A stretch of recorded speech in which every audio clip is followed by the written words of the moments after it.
connaissez Mozilla? Qu'est-ce que ça, juste comme ça, qu'est-ce que c'est pour vous Mozilla? Ouais, non mais c'est pas un contrôle, en fait, c'est un piège. Non, c'est juste pour avoir une idée un peu de ce que les gens savent et connaissent de Mozilla pour qu'on parte sur des bases semblables. Qu'est-ce que ça vous évoque? Des mots, Firefox? Communauté, ouais. Quelque chose encore? Firefox OS, ouais. Ah, si. Non, c'est bon. Alternative aux produits payants. Ouais, oui aussi, oui, puisque les logiciels libres, ouais.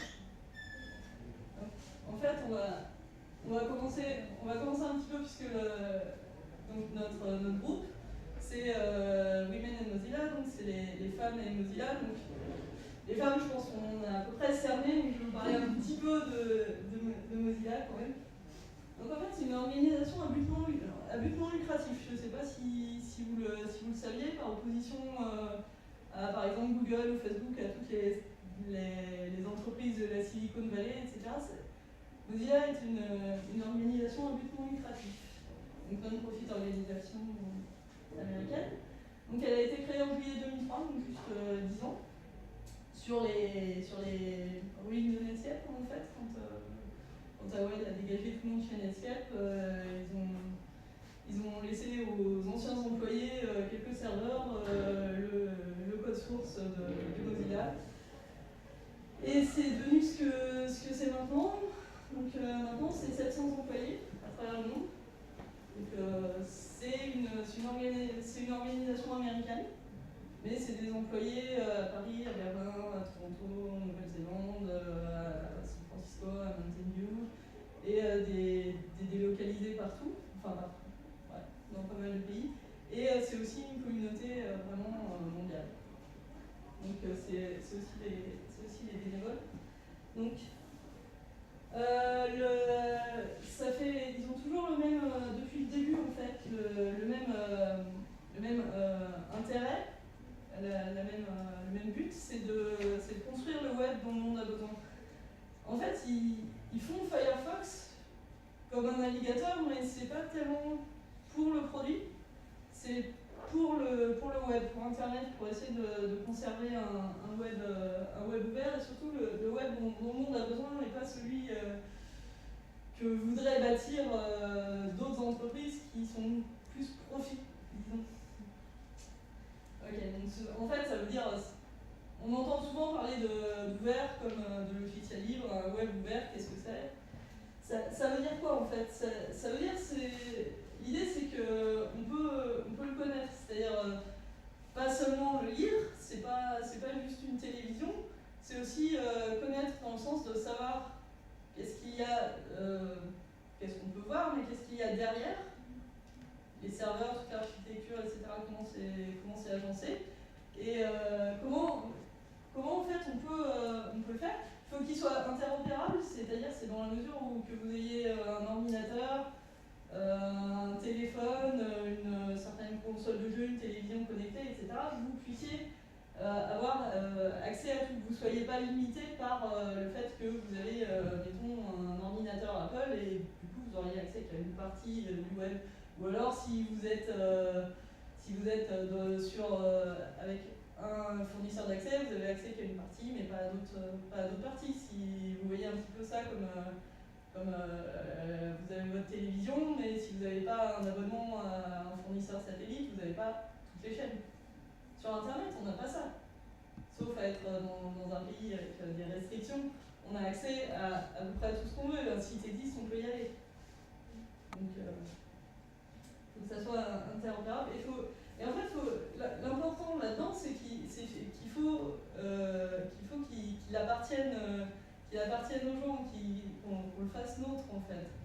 C'est-à-dire qu'il ne faut pas se laisser dominer, laisser les gens faire les contenus et nous le regarder. Il faut aussi être capable simplement de faire les contenus et de les partager du coup. Donc, pour parvenir à ça, qu'est-ce qu'il faudrait? Il faut apprendre et connaître simplement, parce que si vous regardez, si vous n'apprenez pas, si vous ne connaissez pas, vous ne pouvez pas comprendre et après faire. Donc du coup, il faut faire plus. Il faut faire plus, c'est un peu comme tout, il faut s'entraîner, il faut pratiquer, etc. Puis il faut faire mieux. Parce que si c'est pour faire beaucoup mais mal, ça sert un peu à rien. Donc voilà. Donc, avec quels outils? Du coup, ça revient à ce qu'on disait tout à l'heure, les outils que met en place Mozilla, disons, puisqu'on en est là. C'est quels outils? C'est Firefox, c'est ce qu'on a dit tout à l'heure. Firefox OS, exactement, puisque si vous voulez, c'est un système d'exploitation pour des téléphones. C'est-à-dire que ça sort d'Android, d'Apple et de Windows Phone, et c'est un système d'exploitation sur le même modèle que Firefox, c'est-à-dire libre, qu'on peut modifier. Et son principal intérêt, c'est de tourner sur des téléphones, des smartphones, des téléphones intelligents, mais bas de gamme.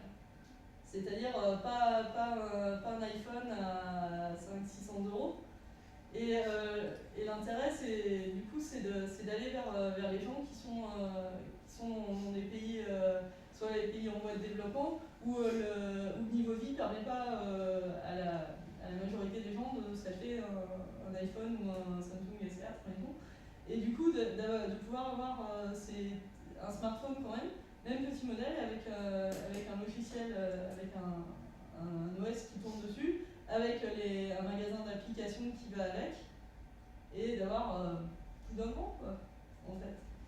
Donc après, il y a Persona. Ça, je pense que vous ne connaissez pas.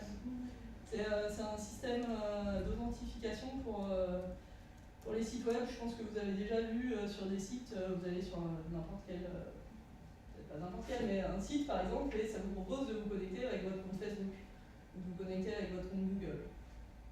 Ok, donc vous cliquez là-dessus et vous dites ah mais le site il voudrait accéder à vos données. Il y en a des données sur Google ou sur Facebook auxquelles voudrait accéder le site pour pouvoir aller plus loin. En fait, Persona, ça vous permet simplement de vous connecter aux sites qui acceptent, qui ont implémenté Persona, c'est-à-dire pour l'instant, c'est testé à grande échelle sur tous les sites Mozilla, c'est-à-dire les sites de Mozilla, tous les sites dont les bénévoles se servent pour s'authentifier, pour communiquer. Et en fait, simplement, vous renseignez votre adresse mail, vous choisissez un mot de passe, et ça vous authentifie à travers tous les sites. Mais en fait, la seule chose que connaisse le serveur de Persona, c'est l'adresse mail. Ça ne vous lie à rien d'autre. C'est-à-dire que vos données ou vos habitudes, etc., ne sont pas associées à tous vos authentifications sur les sites. Donc WebMaker, là on est plus dans le domaine du design, ça permet aux gens de s'initier au code HTML, CSS, donc de manière très visuelle, c'est-à-dire d'un côté vous avez le code, de l'autre côté vous avez le rendu, et vous pouvez simplement modifier le code et voir s'afficher des modifications directes. Donc ça, ça rentre dans le cadre comment faire ça rentre dans le cas comment faire le web, comment le comprendre, comment c'est fait. Together.js, c'est un module de communication simplement sur un site web, par exemple, dans la mesure où c'est implémenté sur WebMaker. Deux personnes qui sont sur le même projet WebMaker peuvent simplement utiliser une sorte de chat, de discussion intégrée, et pouvoir simplement pointer quelque chose avec la souris, comme si la personne regardait par-dessus votre épaule et vous lui disiez tiens, regarde ça. Et en fait, la personne elle est chez elle derrière son écran, et avec ce plugin, disons plugin de site web, c'est une librairie, la personne va voir ce que vous lui dites, et vous pouvez sélectionner, lui montrer, donc ça permet d'interagir. Showway, ça permet de faire du flash sans flash, enfin d'interpréter le flash, disons. Flash, je pense que tout le monde voit ce que c'est. C'est très répandu dans la mesure où ça va être beaucoup de... Bonsoir. Ouais, allez-y. Ça va être pouvoir afficher les sites sans utiliser Flash, c'est-à-dire pouvoir l'utiliser sur des plateformes où Flash n'est pas développé par Adobe, etc. Lightbeam, là c'est un peu autre chose, c'est pour savoir qui vous traque, comment vous êtes un petit peu pisté sur le web. C'est une extension à Firefox. Et en fait, quand vous lancez l'extension, vous pouvez voir sous forme de graphique toutes les relations entre les différents sites que vous avez visités. Par exemple, mettons que vous avez fait une recherche sur Google, vous avez consulté votre mail, vous avez été sur un site qui a des annonces Google ou un petit moteur de recherche Google intégré. Et en fait, vous finissez par voir qu'au bout de quelques jours de navigation, comme ça avec ses habitudes, il y a Google qui est au centre de Google. Ça pourrait être autre chose, mais ça pourrait être Yahoo, Yahoo etc. Et toutes les étoiles qui partent et qui disent que finalement, Google est au courant de tout ça. Donc ça montre, ça va pas vous protéger, mais ça va vous montrer et ça va faire prendre conscience un petit peu et du coup voir ce qu'on peut faire pour ça. Donc voilà, ça c'était une petite présentation pour vous dire simplement que Mozilla c'est pas uniquement Firefox. Donc voilà, donc là finalement on arrive au cœur du sujet Womoz. Donc Mozilla, on l'a dit tout à l'heure, quelqu'un a cité les communautés.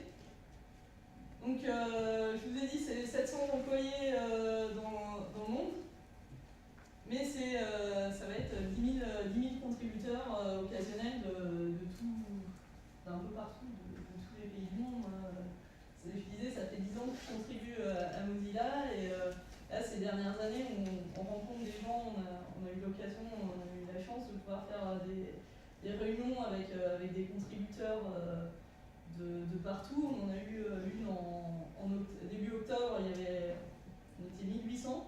1800 répartis sur 3 sites, et c'est des gens de tous les continents, de tous les pays, et c'est vraiment quelque chose de vraiment intéressant. Donc il y a une très grande diversité dans Mozilla qui est vraiment très, très appréciable.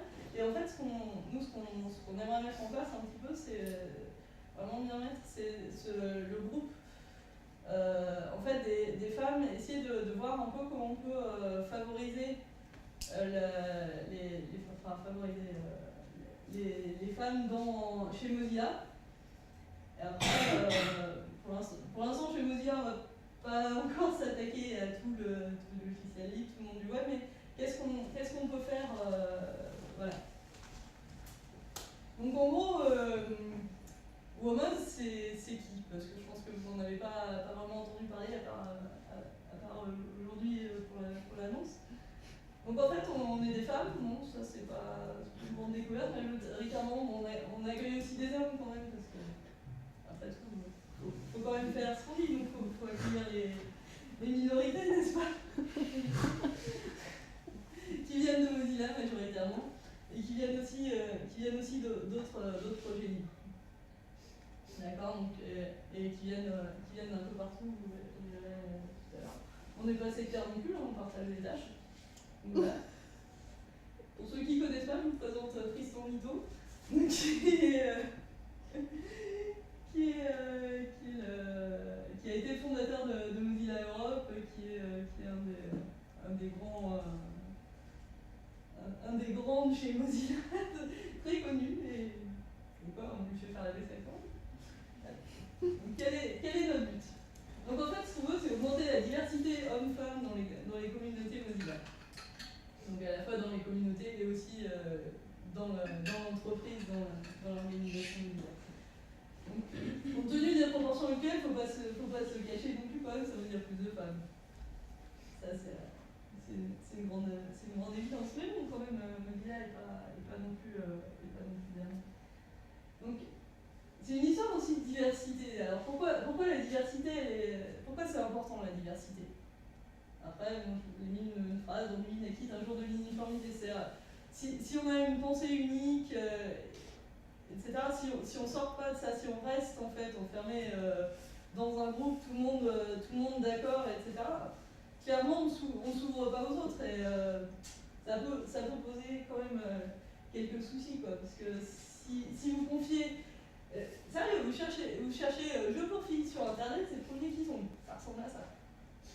Alors je sais pas ce que vous en pensez, mais ça fait mal aux yeux quand même, quoi. Donc on est d'accord que ça clairement, je pense, c'est typiquement pas trop fait par des femmes, quoi.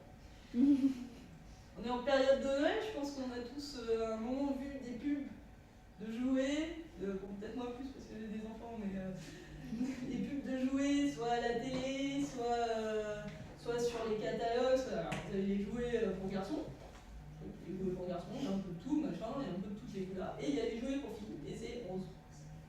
Tout un camailleux de rose. Et bien d'accord, hein, ça va du tout, voilà, il y a tout un camailleux, mais c'est que rose. Pas le droit, trop de vert, par rapport à l'étude des fleurs, pas trop. Et ça va de tout, il y a tout ce qui normalement est unisexe, etc., ils ont réussi à en faire des versions filles. C'est juste un peu désespérant. Et franchement, quand on est une femme, on se dit, mais qu'est-ce que vous croyez qu'on a des lunettes roses et qu'on va pas reconnaître si c'est pas tout rose? Donc, c'est un peu ça, c'est comme ça que nous voient les gens, les gens justement, ceux qui font ces produits. Et comment on peut changer ça? C'est en y étant. Parce que apparemment les commerciaux et les publicitaires, je sais pas, il y avait sans doute pas assez de gens pour leur dire oh il n'y a pas de tendance dans la vie d'acheter des filles. Donc voilà. Alors des chiffres, c'est toujours un peu un problème, les chiffres en particulier pour dire combien il y a de femmes qui travaillent. En plus, par exemple en France, on sait bien que tout ce qui est statistique, etc., est assez encadré. Donc on ne peut pas forcément faire des statistiques sur la diversité, etc. Donc femmes, on arrive encore. Donc du coup, j'ai réussi quand même à obtenir quelques chiffres. À peu près, environ un petit peu plus de 50% des humains sont des femmes. Bon, là on a un peu plus de femmes. Ah, salut, bien. Donc voilà, un peu plus de 50% des humains sont des femmes. Donc il faudrait que ça soit reflété, pas forcément 50-50, mais il faudrait quand même que ça soit un peu plus reflété dans les métiers, entre autres techniques ou du web qui nous intéressent. Dans le livre, clairement, c'est beaucoup moins. Et donc on n'est pas à 50%, mais de toute façon, dans tout ce qui est métier technique, métier du web, etc., on sait que c'est beaucoup moins. On sait qu'il y a d'autres professions où c'est l'inverse. Je veux dire, par exemple, si vous voyez les promotions d'étudiants en médecine, là, il y a clairement beaucoup plus de femmes. Et les promotions d'étudiants en médecine. Après, la sélection se fait plus tard pour savoir dans quelle filière iront les gens, mais au niveau des deuxièmes années des personnes qui obtiennent le concours, c'est une majorité de femmes. Donc voilà. Et en fait, ça veut dire aussi que la moitié des utilisateurs de vos logiciels, pour ceux qui développent des logiciels, ou des personnes qui vont regarder les sites web si vous développez un site web, c'est-à-dire que 50% c'est des femmes. On ne peut pas faire non plus comme le site, juste quelque chose qui est uniquement axé pour des femmes, aurait des lunettes roses, ou quelque chose d'axé uniquement pour des hommes. Il faut se diversifier. La moitié des gens sont des femmes, quoi. Et surtout le produit est finalement à l'image de ses créateurs. Et là, on a vu ce que ça a donné. Donc voilà. Il y a des vrais chiffres. En fait, il y a eu une conférence qui se tient tous les ans aux États-Unis, qui s'est tenue donc c'était début octobre, où effectivement les gens ont demandé mais on n'a pas quand même des vrais chiffres autres que il y a une étude en 2006 qui a dit qu'il y avait environ 1% de femmes qui étaient dans le logiciel libre. ou en tout cas dans l'informatique en général. Donc cette conférence, c'était environ 5000 femmes, c'était la conférence Grasshopper. 5000 femmes qui se sont dit, bah, nous on va collecter les données et on va les mettre. Donc en fait, ça a donné, c'est la proportion de femmes ingénieurs, c'est-à-dire architectes logiciels ou développeuses, pas de l'admin 6, pas du design web ou des trucs comme ça, dans un grand nombre de sociétés, bon, la plupart américaines, pas uniquement dans le logiciel libre, ça c'est sûr, et en fait, c'est déclassé par société, donc chez Mozilla, il y a 8% de femmes. Donc ça, en fait, c'était un chiffre de 43 femmes sur 500 ingénieurs. Donc voilà, au moins ça c'est des chiffres. Et en global, sur toutes les sociétés qui étaient listées, ça allait de Facebook, certaines divisions de Facebook, Reddit, Mozilla, etc. Donc chiffres qui étaient apportés par les employés, par les sociétés elles-mêmes. Donc globalement, on tournait autour de 12% de femmes. Donc qui développent effectivement. Donc là, c'est des chiffres qui sont un peu plus fiables, mis à jour. Ouais, c'est pas beaucoup, c'est pas très proche des 50% quand même. Mais bon, c'est un peu plus que ce qu'on pouvait craindre quand même. Si ça vous intéresse, l'étude, les données sont sur. Vous aurez la présentation à disposition. Donc tous les chiffres sont là, donc vous pouvez regarder. Il y a un résumé sous forme de tableur donc, qui vous donne par société les chiffres. Donc j'ai pris ceux de Mozilla. Il manque un bout de phrase. Donc le titre était comment les femmes peuvent-elles contribuer? Parce qu'on me dit, par exemple, une femme qui arrive, qui dit, moi je voudrais bien contribuer à Mozilla, mais voilà, moi je sais pas coder, je sais pas coder Firefox OS ou Firefox, je connais rien, c'est foutu, non plus. Moi, autant vous dire tout de suite, moi je code pas. En fait, moi je suis arrivée chez Mozilla pour contribuer, d'abord pour traduire, et après, en fait, je suis restée dans la communauté et finalement je fais plus du travail avec les communautés. La localisation, j'ai plus le temps. Sur Webmaker, sur Womos, puisque maintenant je suis le chef de projet Womos.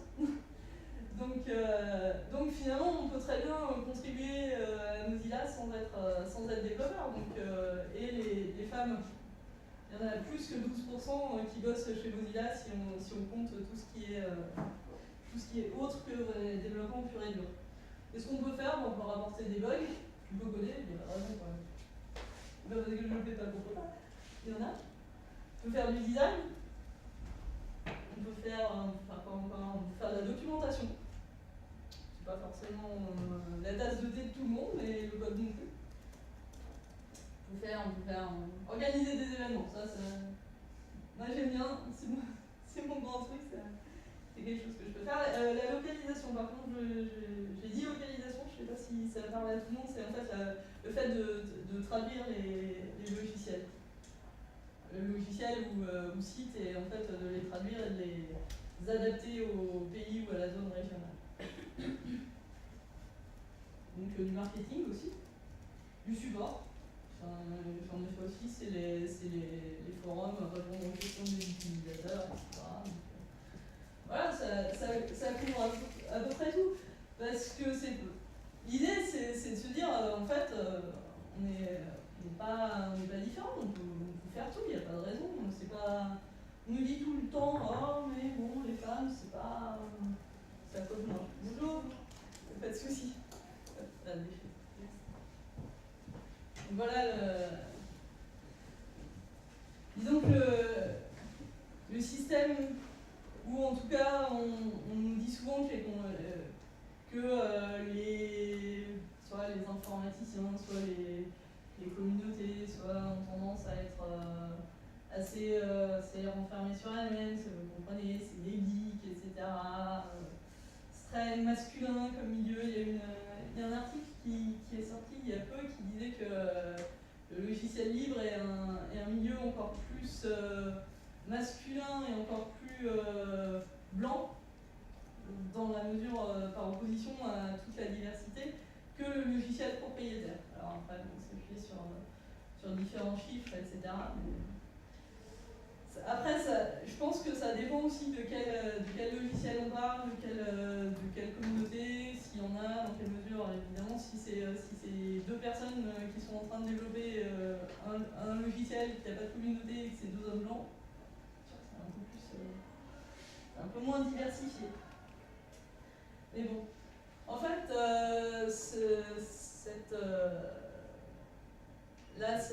cette compte s'adresse aussi, je la tourne pour quand on fait des conférences dans des événements où il y a des développeurs, des communautés, etc. Donc, où on leur dit en fait, vous voyez, les femmes on peut tout faire et surtout, qu'est-ce que les femmes peuvent vous apporter à vous, à votre projet, qu'est-ce qu'on peut faire, et du coup, pourquoi vous avez intérêt à amener des femmes dans le projet? C'est parce que les gens ils disent oh, on a assez de contributeurs comme ça va bien, le projet, voilà. Mais pourquoi? Mais en fait, c'est ça, une femme, c'est pas juste un autre contributeur. On est fiers de ce que nous sommes, il n'y a pas de raison d'avoir honte d'être des femmes. On peut parfois lire mais sur internet, il vaut mieux pas dire qu'on est une femme dans une communauté, parce qu'ils vont tous nous sauter dessus, etc. Du coup, ça amène à dire on va mettre un pseudo neutre, on va parler masculin, comme ça on va pas se faire harceler ou sauter dessus. Après, pourquoi? Après tout, ça peut à la fois protéger, ça peut aussi jouer contre nous, parce que du coup, pourquoi pas contribuer comme on est, simplement, tout bêtement. Donc on apporte aussi un œil neuf, un nouveau regard sur un projet, puisque tout à l'heure je vous disais que le produit, le projet, le site web est à l'image de ses créateurs. Donc clairement, si on a un regard un peu différent, ça peut donner un résultat différent et apporter quelque chose d'utile. Vous voyez, peut-être qu'on serait moins retrouvé avec une vision étriquée du site. Ça peut être un peu plus d'organisation. Ça peut être, en fait, l'idée c'est d'apporter quelque chose et d'être complémentaire. C'est aussi de la cohésion. Enfin, moi de mon expérience personnelle, j'ai remarqué que les mecs quand ils contribuent à leur projet, machin, ils sont chacun dans leur coin, ils mettent leur code sur GitHub et puis voilà.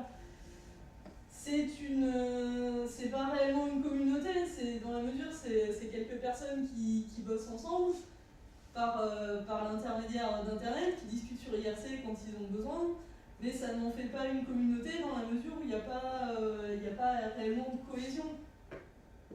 Et en fait, moi j'ai remarqué que dans les communautés surtout où on est, etc., ce sont les femmes en fait qui apportent la cohésion et qui disent on va essayer de se voir, on va essayer de se retrouver, de discuter, si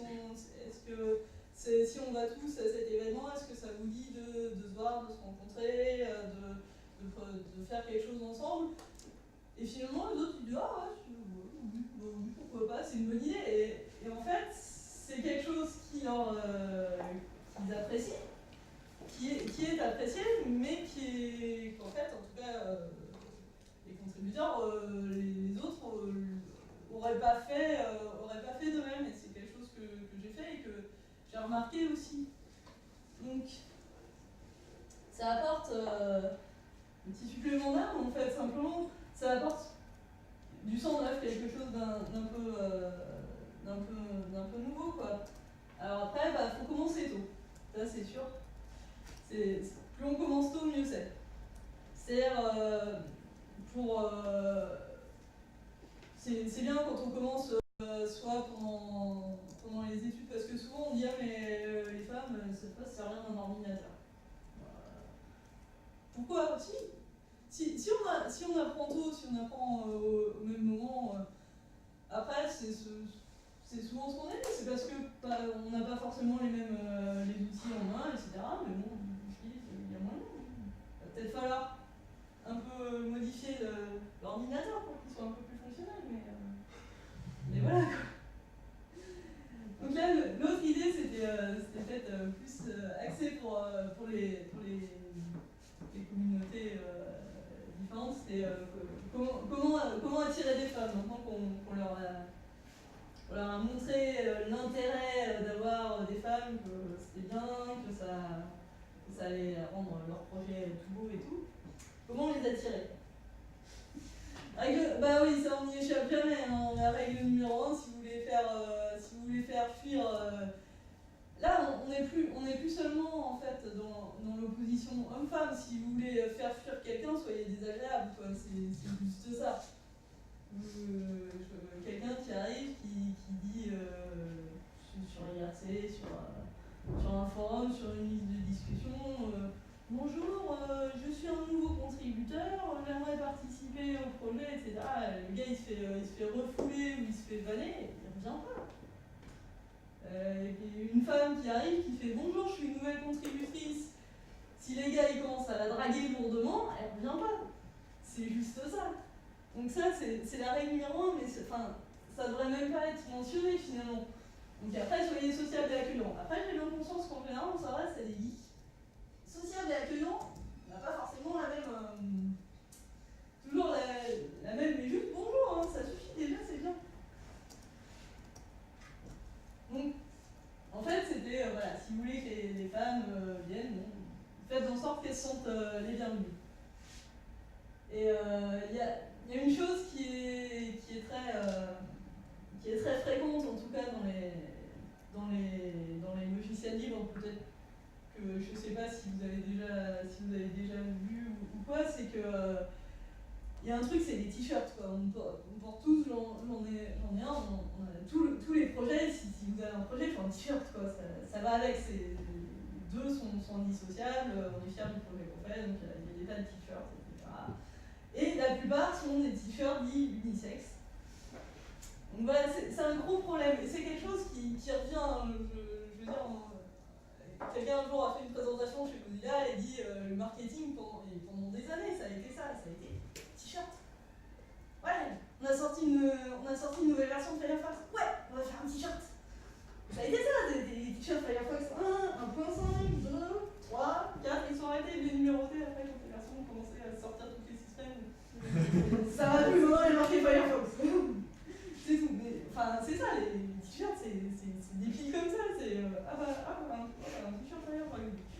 Donc voilà. Et voilà, c'est ça. Et donc, les t-shirts, du coup, j'avais mis cette diapo un peu pour expliquer à ceux qui font voilà, les différences entre les hommes et les femmes. Voilà, en matière de t-shirts, si vous commencez à si vous continuez à nous faire des t-shirts, si vous pensez que ça c'est une femme, ça c'est un homme, et machin, et du coup vous faites des t-shirts juste comme ça. Voilà, bah non, ça va pas quoi, il y a des différences, on n'est pas fait pareil, et un t-shirt, vous avez beau l'appeler unisexe, ça fait quand même sac à patate quoi. Donc du coup, et n'empêche que de plus en plus, on voit effectivement les t-shirts se féminiser, et donc on arrive à avoir des coupes un peu plus agréables. C'est pas toujours partout, parce que bon après, si on parle d'un petit projet qui fait 20 t-shirts, c'est pas énorme, mais quand c'est Mozilla qui fait 3 t-shirts par personne pour 1800 personnes invitées, voilà.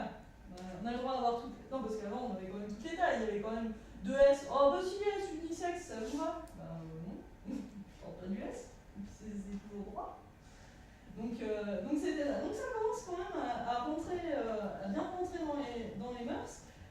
En fait, c'est un peu un signe des temps, c'est le fait que s'ils font quand même des t-shirts féminins, ça prouve bien qu'il n'y a pas juste une femme de temps en temps qui regardait avec des yeux comme ça veut dire que finalement quand même ils sont intégrés.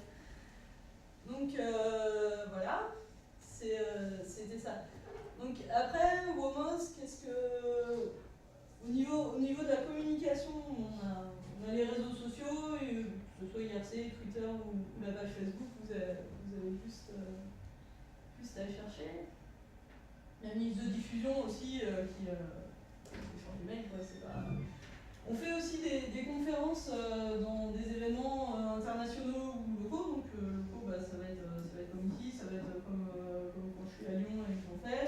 Internationaux, ça va être c'est quand on est au FOSDEM, c'est en février à Bruxelles, c'est une conférence, c'est 5000 personnes. Là, c'est vraiment des développeurs, c'est sur uniquement projet libre, ça veut dire Free and Open Source Developers European Meeting. Donc c'est vraiment développeurs open source qui viennent toute l'Europe et même parfois un peu plus loin, il y en a qui viennent des États-Unis, etc. Donc,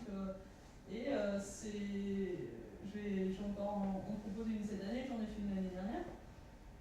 Donc pour vraiment toujours à la fois faire prendre conscience aux gens, aux développeurs, aux projets, donc de la présence des femmes, de l'intérêt à avoir des femmes, et aussi là d'un autre côté l'idée aussi c'est de dire aux femmes voilà, vous pouvez contribuer, il n'y a pas besoin d'être un as du code pour contribuer quelque chose, pour faire quelque chose. À la conférence à San Francisco, c'était une conférence uniquement réservée aux femmes qui traitait en fait des problèmes ou des solutions à apporter pour les femmes justement dans les projets. Donc en fait c'est aussi l'idée c'est d'aller aussi vers dans des conférences comme celle-ci pour aller dire aux femmes voilà vous pouvez contribuer, il n'y a pas besoin d'être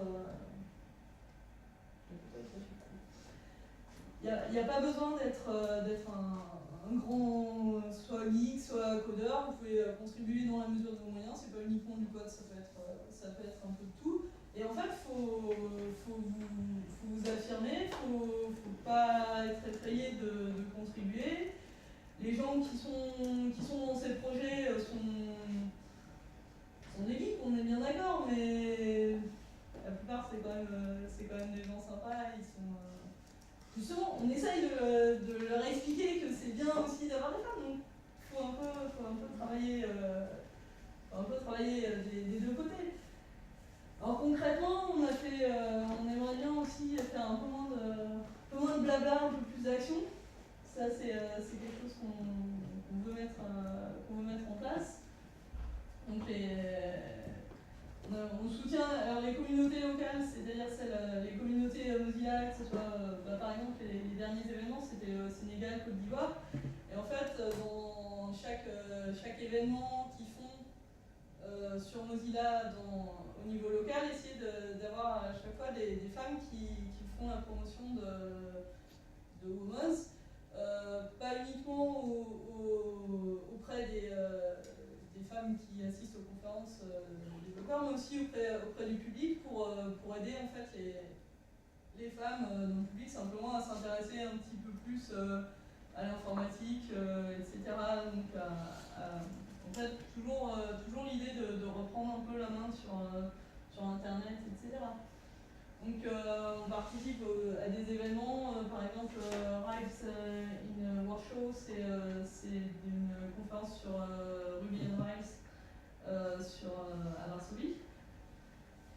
Et surtout on essaye d'impliquer, on voudrait impliquer les employés, les femmes employées chez Mozilla pour qu'elles servent de levier.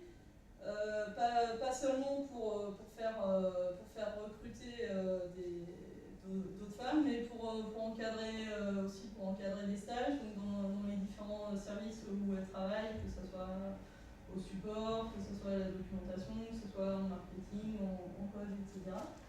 Pour en fait servir d'exemple, un peu de modèle, de figure, pour que nous, quand quelqu'un nous dit mais voilà, je ne sais pas, il n'y a pas beaucoup de femmes qui travaillent dans le logiciel libre et tout, et on puisse leur dire bah si quand même, regarde, et avoir des exemples concrets. Bon, l'exemple le plus concret qu'on ait chez Mozilla, c'est je pense que c'est quand même Mitchell Baker, je ne sais pas si ça évoque quelque chose à quelqu'un. C'est la femme qui a fondé la fondation Mozilla. D'un côté, alors elle a commencé chez Netscape en, je sais pas, 95, 98. Elle a écrit la licence Mozilla qui a permis de développer Mozilla et de s'en servir pour Netscape. Donc, si je vous dis elle a écrit la licence, donc Mozilla Public License, donc, sous laquelle sont publiés tous les logiciels Mozilla, vous dites bien, elle ne doit pas être une développeuse en fait, parce que sinon je vous aurais dit elle a écrit le code. Donc en fait, c'est une juriste, elle est avocate, elle est pas développeuse, mais par contre elle incarne Mozilla. Quand AOL a licencié, ils l'ont d'abord licenciée, ils ont d'abord essayé de la mettre au placard et puis elle n'a pas voulu.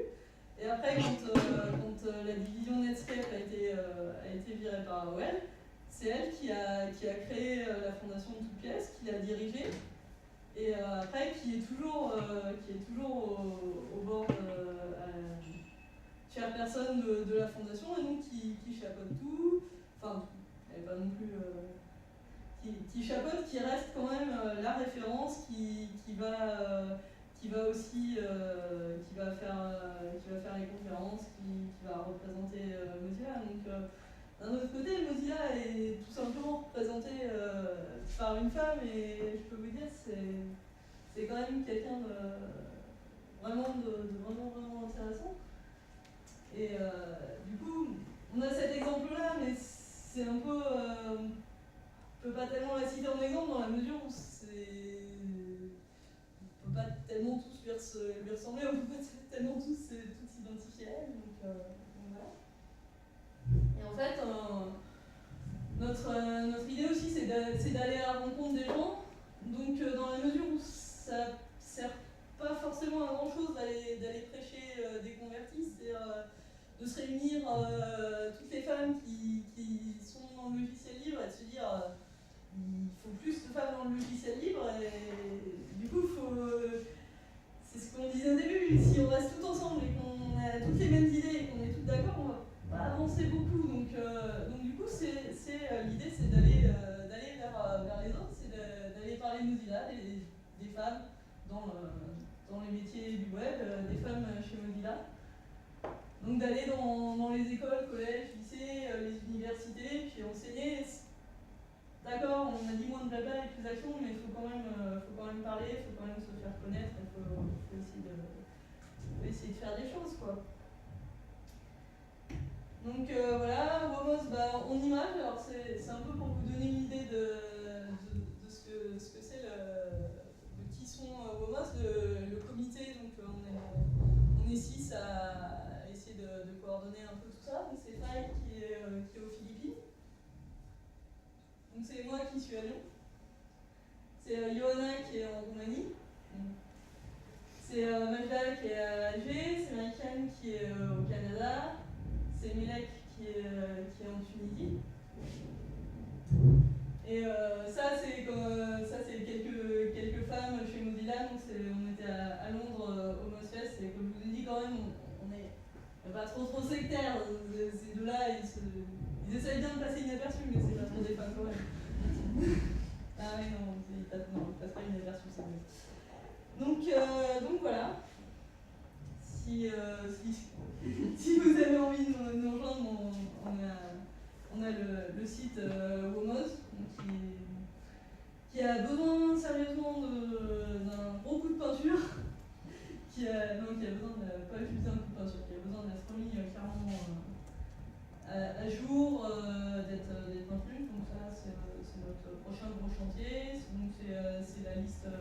liste de discussion, et puis c'est le compte Twitter sur lequel on relaie des informations. Voilà. Donc ça c'est moi, Florian Mondou, et donc, mon mail. Et la communauté Mozilla francophone, c'est Mozfr. Et en fait, quand je vous dis francophone, c'est pas uniquement français, puisque c'est vraiment tous les contributeurs Mozilla qui parlent français, donc France, Belgique, Suisse, Luxembourg. Mais on s'arrête pas là, ça va être Côte d'Ivoire, ça va être Maurice, ça va être Sénégal. Qui est-ce qu'on avait encore? Hein? Canada, ouais. Tunisie, Algérie. Il y avait Maroc.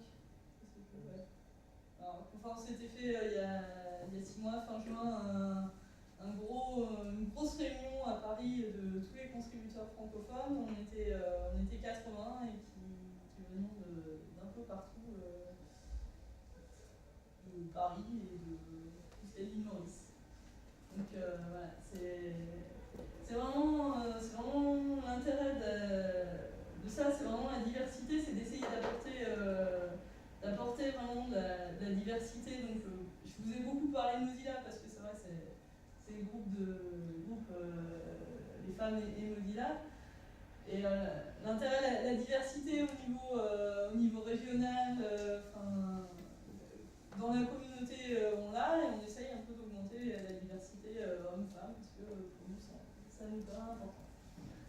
Donc voilà, est-ce que vous avez des questions? Est-ce que vous avez envie de discuter de certaines choses? Voilà, si je peux vous répondre ou discuter. J'ai une question. Depuis quand ça existe le mouvement Women's, c'était 2009. D'accord. On avait créé ça au FOSEM. C'était un peu en sommeil dans la mesure où on essaye vraiment de remettre bien en route et essayer de faire autre chose que des discussions. On aimerait cet été faire un peu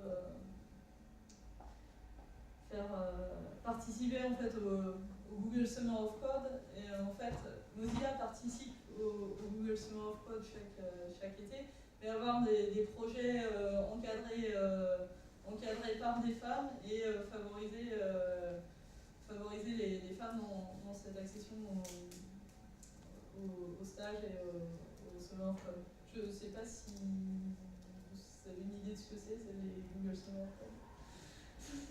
En fait, c'est Google qui sponsorise des projets. C'est-à-dire, par exemple, une entreprise comme Mozilla va dire, bah voilà, sur 3 mois, on a un projet qui pourrait être fait en 3 mois par un étudiant. Des étudiants sont intéressés par ce projet, postulent pour ce projet, et en fait, c'est Google qui rémunère. Google Summer of Code, en général, c'est l'été, souvent pour les étudiants en job d'été, quoi. Donc, d'autres questions?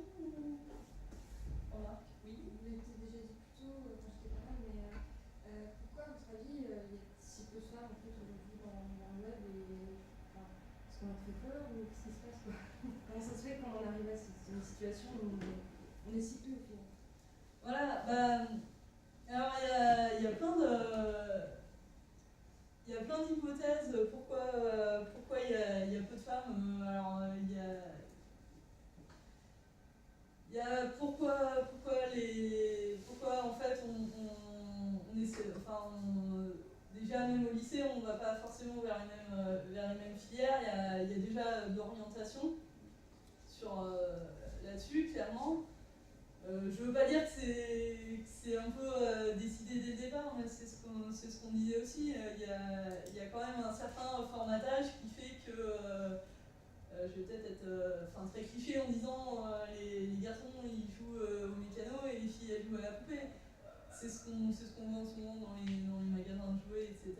Mais quelque part, les garçons, le cliché, c'est les garçons, ils jouent avec les ordinateurs, et puis les filles, elles jouent avec les enregistreuses, quoi. Il y a un peu de ça, quand même. Mais ça fait aussi pas mal cliché dans la mesure où on se dit la génération qui est née avec qui est née avec des ordinateurs, qui a toujours connu les ordinateurs, etc., et de super doué avec les ordinateurs. En fait, c'est pas parce qu'ils ont vu un ordinateur toute leur vie qu'ils savent non seulement s'en servir, mais qu'en plus ils le comprennent. Donc il y a quand même des clichés qui existent, qu'il faut combattre.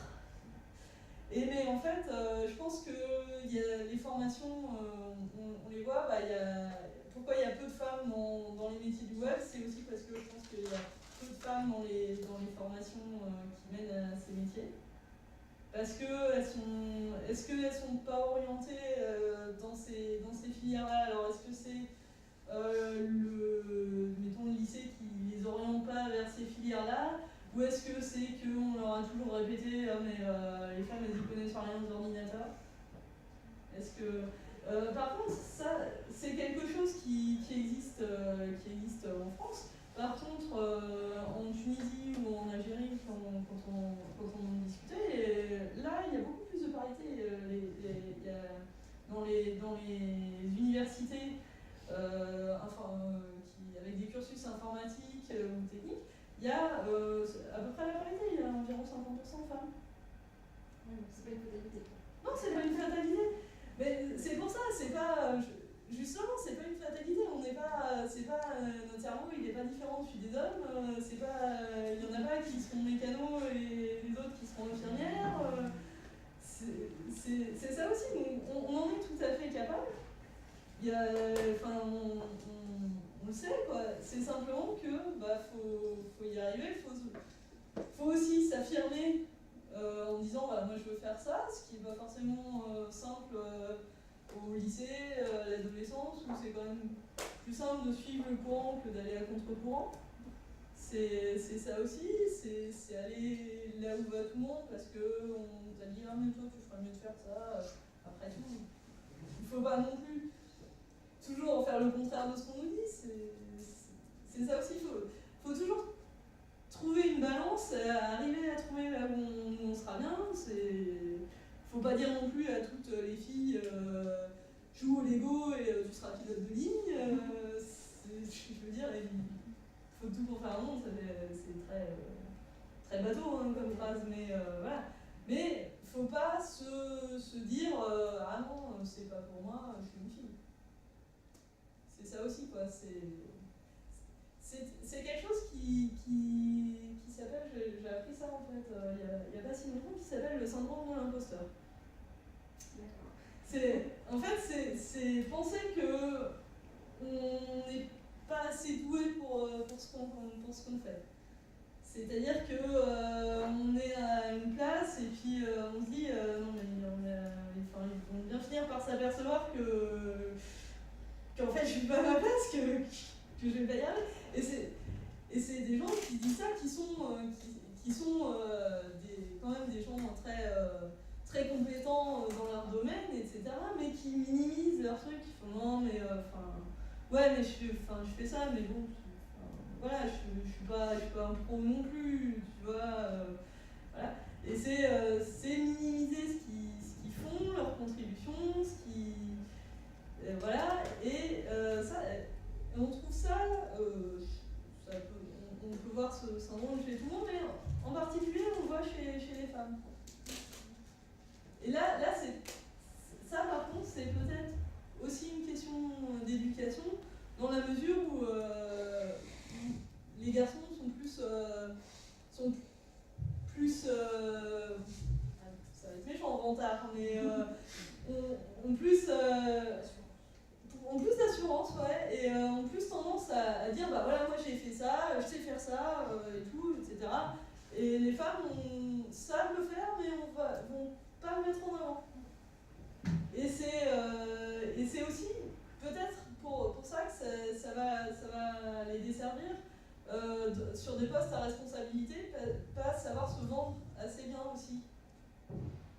Parce que pourquoi il y a plus d'hommes aussi dans des postes à responsabilité? Alors on peut dire bah c'est des hommes qui les recrutent, donc ils vont recruter plus des hommes.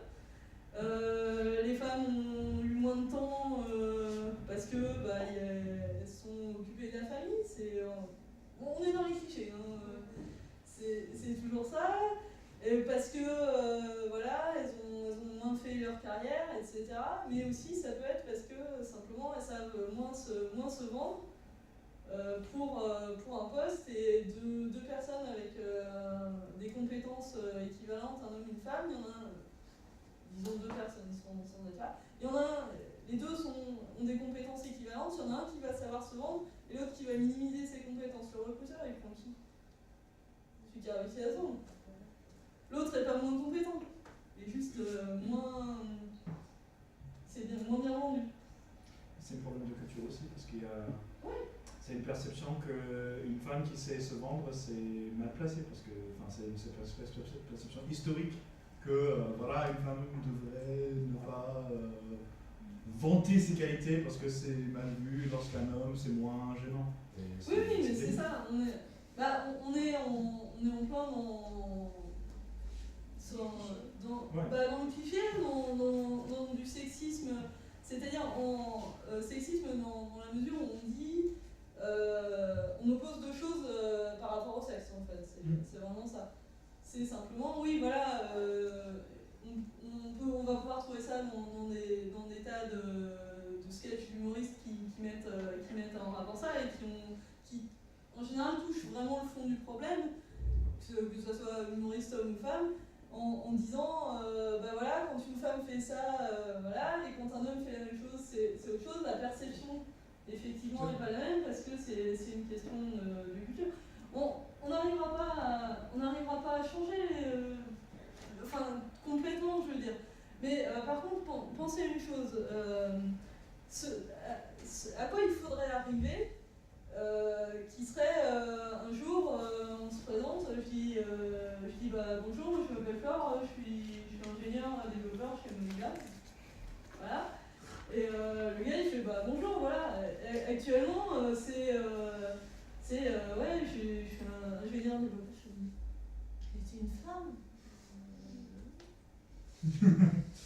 Et si vous repensez ça dans la même chose, c'est par exemple vous vous présentez à quelqu'un et bonjour, je m'appelle Flore, je suis une femme et je travaille. L'autre il me dit bah ouais. Et n'empêche que en 1935, une femme qui travaillait, sérieux, ma grand-mère elle a pas pu travailler parce que sa mère lui a pas donné l'autorisation. C'est vrai. Et à l'époque, ça se faisait pas. Et maintenant, on a déplacé le problème, c'est juste ça. Mais est-ce qu'un jour, on va arriver Parce que simplement, les gens trouvent ça normal que les femmes elles fassent des métiers techniques, puis ouais, voilà. Normal? Oui. En fait, j'ai juste une pensée concernant le syndrome de l'imposteur que j'en ai partagé. Ouais. C'est, indépendamment que ce soit les femmes ou les hommes qui ont ce syndrome, ne serait-ce pas par exemple un manque de confiance? Oui. Ah oui, c'est. Je l'ai interprété comme ça. Je me dis que c'est un manque de confiance et c'est normal que les gens qui recrutent ils vont prendre la personne qui se vend mieux tout simplement parce qu'elle a plus de caractère, parce qu'elle a plus de confiance en elle-même. Oui. Indépendamment que ce soit une femme ou elle-même. Oui. Non, mais ce que je disais, c'est que le syndrome de l'imposteur, c'est femmes ou hommes, c'est plus fréquent simplement chez les femmes, en tout cas dans les métiers techniques, hein, dans ce qui est plus technique, pas forcément, je sais pas pour d'autres tâches, mais voilà, ça va être quelqu'un qui sent effectivement pas assez en confiance. Et c'est ça, mais c'est quelque chose, c'est avoir peur de ne pas être à la hauteur de la tâche. C'est effectivement un manque de confiance en soi. Mais ce que je veux dire, c'est que effectivement, ça concerne plus de femmes que d'hommes. Donc c'est aussi quelque chose qui va être en défaveur des femmes, simplement là-dedans. C'est simplement avoir confiance en soi. Mais je pense on peut aussi tout simplement penser, il y a des milieux qui sont typiquement physiquement beaucoup plus féminins, où les hommes vont être beaucoup plus mal à l'aise, vont avoir plus de mal à s'affirmer, etc. Enfin, vous imaginez simplement quel point ça doit être pas évident pour un homme magnéticien. Est-ce que vous avez une idée de ce que c'est? C'est un cheval. Voilà. Déjà rien que ça. Ça doit pas être facile quand même. Hein. C'est un métier qui a été quand même de tout temps réservé aux femmes, quoi. Et il y en a quelques-uns. Mais bon, voilà. Et je sais pas, ça doit pas être facile pour eux. Peut-être un syndrome de l'imposteur. Est-ce que je vais savoir faire? Est-ce que. Voilà. Mais non, hein. Donc voilà. C'est ça. Donc des fois, il faut essayer de transposer un peu. Simplement se dire la situation inverse, et du coup se dire parfois comment est-ce qu'on réagirait, est-ce qu'on n'est pas en train simplement de faire la même chose que font les hommes dans le cas, en disant un homme sage-femme. Pas si il faut répondre. Non mais c'est ça. Donc voilà. Oui. Comment est-ce que vous êtes accueillis parmi les hommes justement de la communauté musulmane? Est-ce qu'ils vous disent genre voilà, en fait votre truc ou bien est-ce qu'au contraire vous êtes encouragés? Ça a toujours. Moi je suis arrivée. Au début, je suis arrivée dans la communauté francophone. C'était mon copain qui m'a dit j'aimerais bien, moi je vais aider à traduire les trucs, tu viens m'aider? Ouais, oui. Il me disait pas très technique hein, quand même. Il me dit mais c'est pas compliqué, c'est juste vraiment de la traduction. Je dis bah ouais, je veux bien aider, je veux bien traduire les trucs. Et c'est vrai que quand je suis arrivée, les autres c'était que des hommes. Mais j'ai été très bien accueillie en tout cas. Ce que je disais tout à l'heure, c'est que j'ai jamais caché que j'étais une femme. Mon pseudo, que ce soit sur IRC ou partout, c'est mon prénom, qui n'est pas neutre ou quoi que ce soit. Moi, j'ai jamais été chez Mozilla, j'ai jamais été victime de sexisme ou quoi, etc. Et on se fait, il y a tous les ans un événement tourné autour des logiciels libres à Lyon. Et en fait, qui est pas un gros événement, mais du coup, première année, je dis ouais, ça serait sympa si vous veniez, on pourrait se voir un petit peu, vous avez qu'à venir. Ouais, mais qu'est-ce qu'on va faire? Je sais pas, on va aller aux conférences, on va avoir un stand, on va se rencontrer un peu, on va manger, on va bouffer ensemble. Il y a de la place sur le canapé pour ceux qui veulent. Et maintenant, tous les ans, c'est ça. Et c'est un truc, et on est toujours très représentés là-bas parce qu'on fait la fête. C'est juste ça, et c'est très sympa.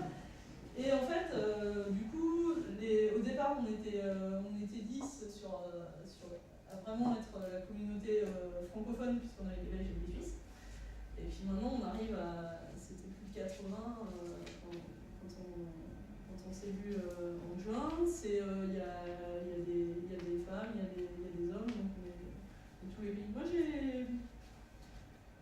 j'ai jamais eu ce sentiment de sexisme, et après, ça c'était la communauté francophone, puis après j'ai rencontré un peu plus la communauté mondiale, enfin disons tous les pays. Moi j'ai jamais eu ce sentiment de sexisme. Après c'est vrai que comme je code pas, comme je développe pas, c'est pas non plus la même relation. J'ai jamais contribué de code. Donc c'est pas forcément toujours reçu de la même façon. Moi j'ai pas forcément eu l'impression. Donc voilà.